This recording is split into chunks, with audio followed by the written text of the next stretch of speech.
kemudian head tail ya, jadi mendorong kepala ke belakang. Ini head tail chin lift ya, head tail chin lift. Kemudian jaw thrust itu kita membuka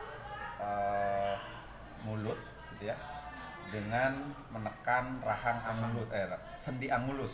Sendi angulus itu sendi antara rahang bawah dan rahang atas. Dengan cara begini, jempol kita tuh mendorong. Ini menekan ya, menekan begini. Kemudian ini mendorong. Jadi rahang bawah yang di sininya ke tekan gitu, membuka gitu. Di jaw thrust gitu ya. Jaw thrust, head tail chin lift, jaw thrust. Kemudian bisa saja pada kondisi di lapangan mulut si korban juga tertutup gitu ya. Kasus-kasus yang mengalami spasme atau mengalami kejang gitu ya, biasanya ini akan tertutup rapat gitu ya. Kalau misalnya tertutup dan masih bisa tanpa alat, ini kita bisa menggunakan teknik cross finger. Jadi menyilangkan jari jempol dengan jari telunjuk dengan cara begini. Tuh. Cross finger. Ya. Kemudian setelah di cross finger ternyata ada sumbatan benda asing misalnya. Kalau benda asing tersebut cairan, itu bisa langsung suction. Yo, ini lembut, karet gitu ya. Ini yang kaku, bisa terbuat dari plastik, ini juga bahannya dan dari logam. Ini yang dimasukkan ke area mulut untuk, kalau seperti ini nih ada ininya, jadi ini tombolnya. Pada saat ini terbuka, ini kan tidak menghisap. Dan pada saat kita masukkan ini jangan dulu ditutup. Jadi biarkan terbuka. Jadi dia belum menghisap. Ya. Pada saat sudah ujungnya itu sudah di area cairan yang agak sedot, baru kita tutup sambil ditarik diinikan keluar. Paling lama 5 detik. Ini ada di dalamnya. Kalau lebih dari 5 detik bukan menghisap cairan tapi malah menghisap oksigen gitu. Jadi nggak selamanya gitu. Berarti maksimal suction 5 detik ya, Pak? Iya. Untuk dewasa, kalau untuk bayi 2 detik. Jadi lepas, masukin. Kemudian tutup. Dia kan menghisap tuh. Gitu. 3, 4, 5. Pas lagi. Dan usahakan paling lama sekali kita 5 detik. Karena untuk menghindari penghisapan oksigen. Kalau ini yang rigid biasanya digunakan pada kasus-kasus bedah operasi. Oh iya benar, di drama. Ya, berupa benda padat. Kalau tanpa alat itu bisa dengan pinjer sweep. Pinjer tuh jari, sweep itu sapuan. Jadi sapuan jari. Cek bahasa Pandeglang nama dikorek lah. Itunya. Iya, dikorek. Kan tanpa alat. Kalau semacam tang lah, tahu tang? Kalau yang laki-laki. Jadi ada forceps namanya, itu penjepit. Jadi kalau misalnya ada gemblong di situ gitu ya, ada baso gitu ya, baso telur, telurnya sampai membeku amat di situ, dijepit gitu, diambil gitu. Terus gini dia, kok susah nggak bisa dibuka. Ini pakai alat namanya ini mouth gag. Mulut gag itu penopang juga, pencungkil gitu. Jadi kalau ini tertutup begini, dimasukin terus diputar.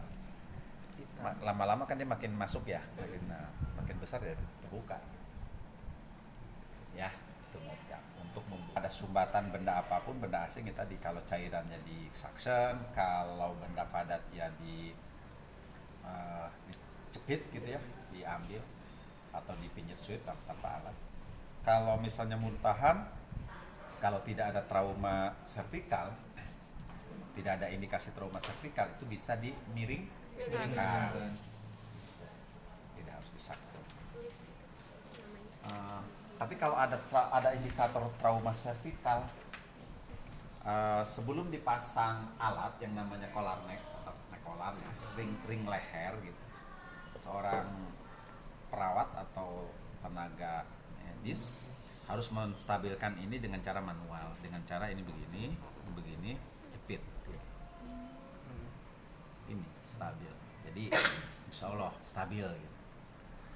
Kemudian kalau ada bantuan, alat sudah ada ya silahkan dipasang ini. Jadi memang harus 2 orang. Jadi ada yang menstabilkan kepala, memegang secara manual, dan ada yang memasang ini. Nah, ring leher ya. Ini sebenarnya bisa disesuaikan tinggi rendahnya, cuma ini udah Sesuaikan lehernya betul.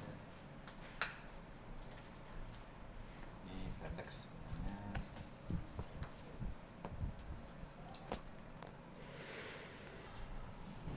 Ini dilipat ke bawah, kemudian diselipkan. Coba kamu sini, kamu stabilkan manual gitu ya. Nah ini caranya, tali ini, kemudian kita tidak mengangkat ini, tidak boleh. Kalau trauma kepala tidak boleh, trauma serius. Cuma ini bagaimana diselipkan sampai ujungnya ada ya. Nah, ada, terus kita ini kan. Nah, selanjutnya Anda perlahan-lahan megang kepala. Saya lakukan sapuan dada namanya. Itu. Setelah itu demikian. Nah, maka ini udah stabil. Ya, kalau udah stabil aman. Justru banyak kasus-kasus terjadi meninggal itu karena penanganan ininya yang tidak tahu, tidak paham, mungkin alat itu nggak ada, atau memindahkan dari ini ke losbak gitu, sambil dilempar gitu. Jalan nafas dengan alat, ya. Tadi tanpa alat ya, sekarang dengan alat.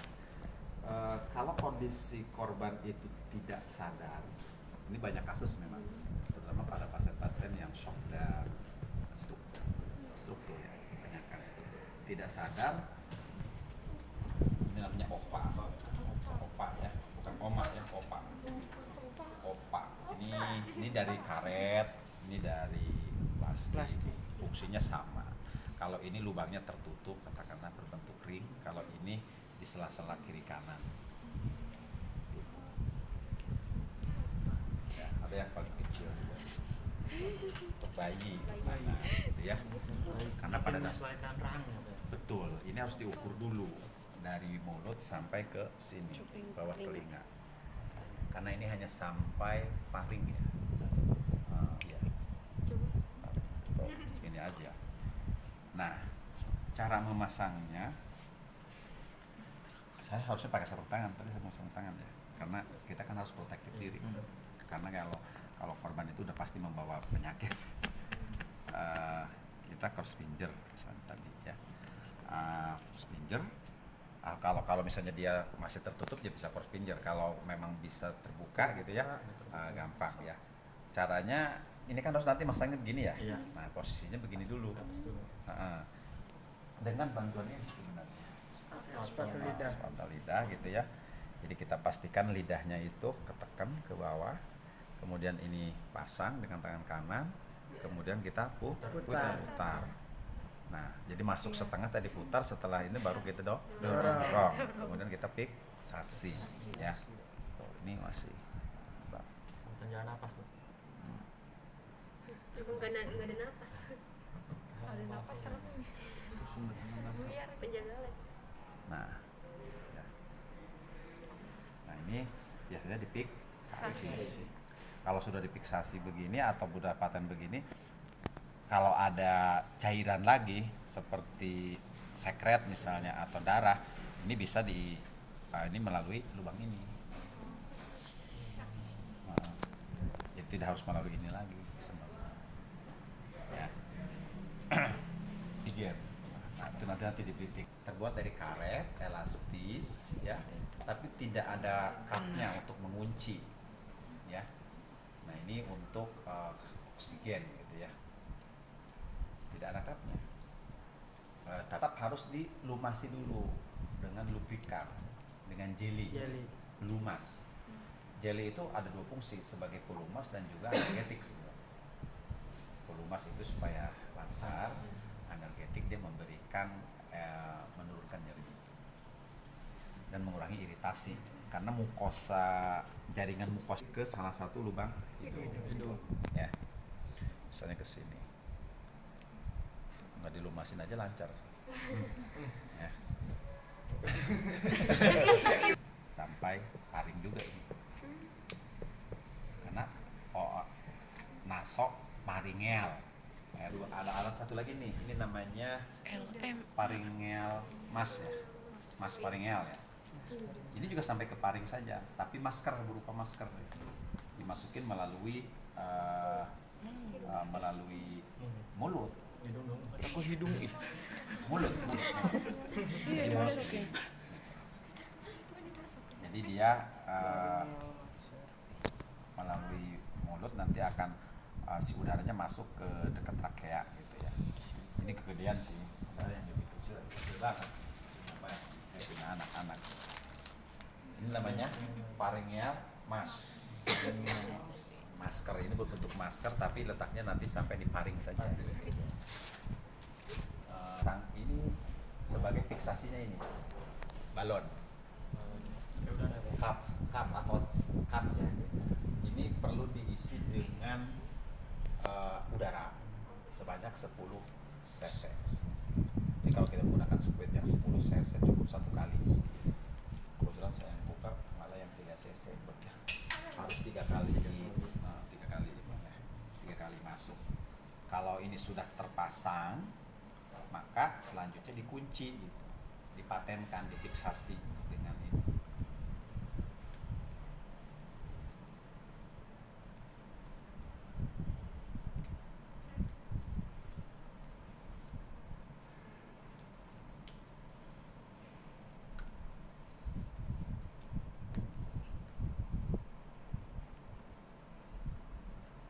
Tuh, kan?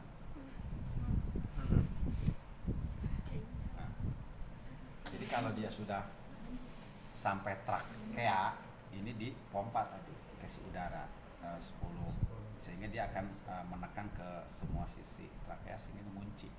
Kalau aliran udaranya kan lewat sini, paten. Tapi untuk memasang ini, memang secara aspek legalnya, kewenangannya ini adanya di dokter anestesi. Dokter umum juga nggak punya kewenangan, bagi perawat. Dokter anestesi, dokter spesialis anestesi. Tapi di lapangan dokter anestesi bisa memberikan delegasi kepada perawat-perawat yang memang sudah memiliki kompetensi itu. Perawat-perawat yang sudah memiliki sertifikasi pelatihan PCLS, yang memang ini sudah diajarkan. Tapi secara kewenangan aspek legalnya tetap harus mendapat instruksi atau delegasi dari dokter spesialis anestesi. Walaupun segawat darurat apapun, kita tetap harus berkomunikasi dulu. Pada saat di situ tidak ada dokter anestesi, setidaknya melaporkan kondisi penanganannya harus menggunakan ini. Bagaimana lanjutkan? Kalau kita walaupun darurat harus segera, tapi tidak diketahui oleh dokter anestesi pemasangan ini, kalau terjadi sesuatu kita salah. Karena pernah saya ada kasus waktu bimbingan di ICU LSKM ya, Rumah Sakit Keraton Medika. Di situ ada koas 3 ruang ICU, ada koas 3 gitu. Dokter anestesinya kebetulan lagi anestesi operasi, ada kondisi gawat darurat di ICU, henti nafas, harus dipasang ini. Ya dokter koas juga pada bingung gitu, kan nggak bisa. Sambil dia nggak bisa, mungkin nggak punya kewenangan juga. Tapi ada perawat memang yang kompeten gitu bisa. Tapi ya akhirnya komunikasi dulu. Ya, aspek legalnya minta izin dulu, minta izin dari dokter spesialis anestesi.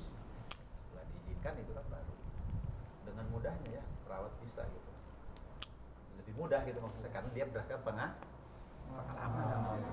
Karena kalau masalah skill bisa karena terbiasa, bisa karena Anda sering nyoba. Bullshit kalau Anda gampang dilihat dari gampang. Kalau sering harus nyoba, harus megang. Gampang begitu megangin aja. Itu obstruktif. Nah, untuk memasang ini memerlukan alat bantu. Alat bantu. Alat bantunya ini. Ini namanya laringoskop. Laring. Nah, dia sampai laring. Karena ini kan alat ini akan nyampe trakea. Dia tadi. Nah, hidung, paring, laring, trakea. Alat ini harus sampai kepada trakea. Nah, tadi batas antara laring dan trakea, di situ ada persimpangan. Ada perempatan lah. Kalau ada lampu perempatan lagi bawa kendaraan kan harus hati-hati ya. Lihat kiri kanan benernya di jalannya.